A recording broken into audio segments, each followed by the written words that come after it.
listening to the Critical Hour on Radio Sputnik. I'm Wilmer Leon, joined here by my co-host Garland Nixon. Thank you, Wilmer. The Greenville Post has a piece entitled "The Algerian War, Cause Célèbre of Anticolonialism." On July 5th, 1962, Algeria declared its independence after 132 years of French occupation. Their transition was chaotic and violent, but inspired revolutionaries worldwide. For insight into this, let's turn to our next guest. He holds the John J. and Rebecca Boers Chair of History and African American Studies at the University of Houston. He's one of the most prolific writers of our time, and his latest book is entitled "Revolting Capital, Racism and Radicalism in Washington, D.C., 1900 to 2000. Dr. Gerald Horne, as always, welcome back. Thank you for inviting me. So in 62, Algeria, the country that is today the largest in Africa and the central country in the area of North Africa known as the Maghreb, celebrated the end of a 7.5-year-long war for its independence. One of the aims of the National Liberation Front, the group that had launched the revolution, had been to internationalize the conflict, inscribe it in the context of the Cold War to gain support in the Eastern Bloc, and bring the case up for discussion at the UN so that France would lose support.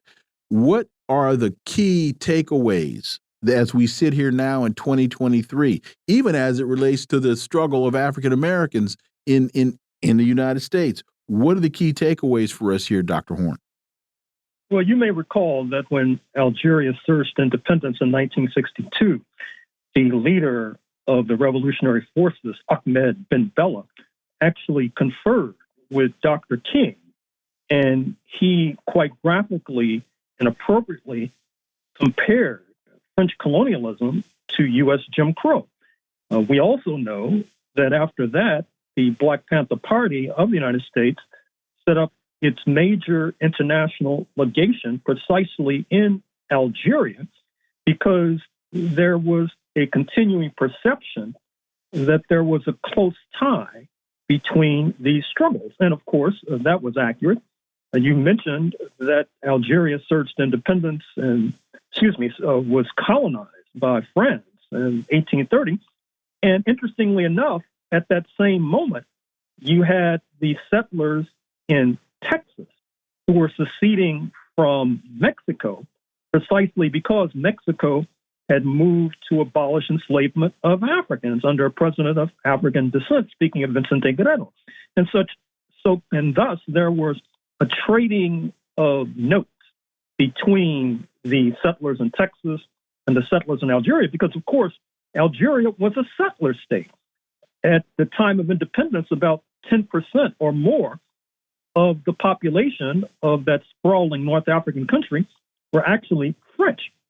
And what's remarkable about Algeria is that it's one of the few cases where the settlers, many of them at least, not all, were forced to disgorge their ill-gotten gains, with many of them crossing the Mediterranean back into France. And we should take note of that as we struggle against settler colonialism and extend solidarity to our Palestinian friends who are doing the same thing, because after returning to France, the settlers did not give up their diabolical projects. They sought to assassinate the French leader who had negotiated this peace agreement with the revolutionaries in Algeria, speaking of Charles de Gaulle, and barely failed. I should also say that another commonality between Algeria and the United States is our both heroizing the man we know as Frantz Fanon, who of course was born in the so-called French Caribbean, speaking of Martinique, but was a prominent figure as a writer, intellectual, and psychiatrist with the Algerian revolutionaries, and his mark is continuing to be made. We should also take note of the fact that there was multiple solidarities at that particular moment, because it's possible to say that the Algerian revolutionaries would not have succeeded but for the assistance that they were extended by Nasser's Egypt. Recall G.A. Nasser the leader of Egypt at a fraught moment, who fought off a piratical attack by French colonialists, British imperialists, and Israeli expansionists in 1956 as they sought to take over the Suez Canal. And from there, of course, Nasser extended solidarity, including armed solidarity, to the Algerian revolutionaries, just like Nasser extended solidarity to those struggling against settler colonialism in Kenya. That is to say, that the Kenyan revolutionaries were able to set up radio stations in Cairo that broadcast on a regular basis into Kenyan, just like they broadcast on a regular basis from Cairo into Algeria. Now, fast forwarding to the era of the Black Panther Party, recall that it was not only the Black Panther Party who set up shop in Algiers. You may recall that at that particular moment, there was this phenomenon known as skyjacking, whereby there were those who were seeking to escape the jurisdiction of Uncle Sam for various reasons, would hijack airplanes. Many of them went to Cuba, but of course, a number of them went to Algiers. And that complicated mightily the relations between Algiers and Washington. Now, what happened is that at a certain point, there was an easing of tension between Algeria and the United States of America, partly based upon deals that were cut by the U.S. company known as El Paso Natural Gas. Algeria is a major exporter of natural gas, and that brings us to another part of this story, which is after Europe cut itself off from Russian natural gas, they thought they could make it up by importing more natural gas from Algeria, but that proved to be a harebrained idea because instead what we've seen is enhanced solidarity between Algeria and Russia. That is to say that that solidarity has led in recent days to military maneuvers between the Algerian Navy and the Russian Navy, because both are anticipating a possible U.S.-Israel attack on their mutual ally, that is Iran.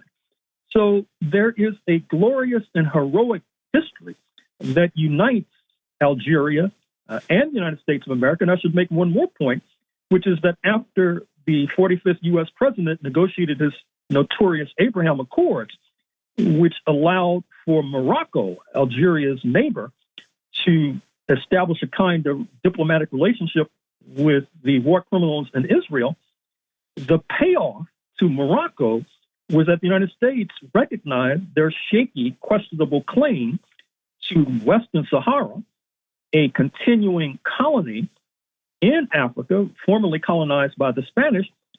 The Algerians were hotly opposed not only to the Abraham Accords, but to the Western Sahara deal, and are extending solidarity to this very day to the forces in Western Sahara. And one of the end results of this unfortunate tragedy unfolding in Gaza, which is highly unpopular on the streets of Morocco, is that it could lead to the toppling of that kingdom in Morocco to the betterment of humankind, and certainly to the betterment of Algeria. And just quickly, as you talked about Algeria broadcasting into Kenya, that just made me think of Robert Williams and Radio Free Dixie, which was an African-American English language radio program that broadcast from Cuba into the United States in the early 60s. That just popped into my head. I wanted to connect that dot as well. Go ahead, Gordon. A prominent African political leader and advocate of colonial resistance has called on the people of the continent to unite in a bid to end Western dominance in Africa. Why I think this is important, because one of the things he talks about is getting rid of the CFA franc, the French-dominated currency, and Algeria being a country that's going into BRICS in the center of a new economic worldwide infrastructure. Your thought on this, Dr. Horne? Well, as your comment implies, already there is a new political entity in the heart of Africa, former colonies of France, speaking of Burkina Faso, Mali, and Niger, have banded together in the alliance of Sahel states. And one of their top priorities will be to wean itself away from this monetary arrangement with France.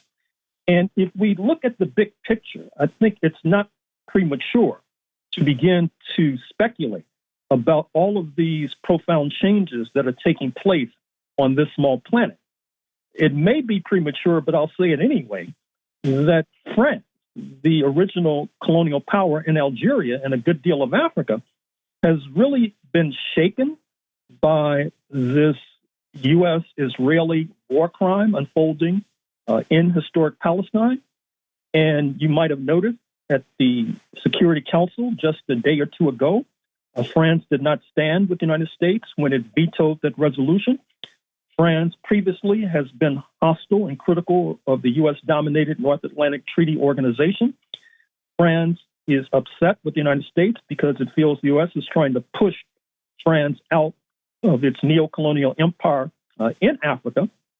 So it's not premature to suggest, and I inferred this from an intriguing New York Times article just yesterday, that at the end of the day, just as France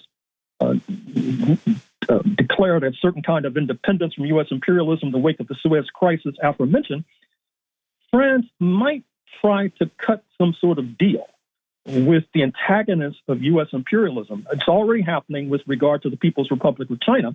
And buckle your seatbelts. It may very well happen with regard to Russia. That's what I'm inferring from this New York Times article yesterday.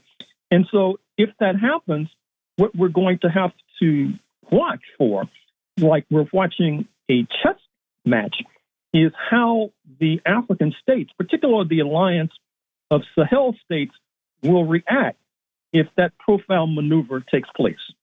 Dr. Gerald Horne, as always, thank you so much for your time. Greatly, greatly appreciate that analysis, and we look forward to having you back. Thank you.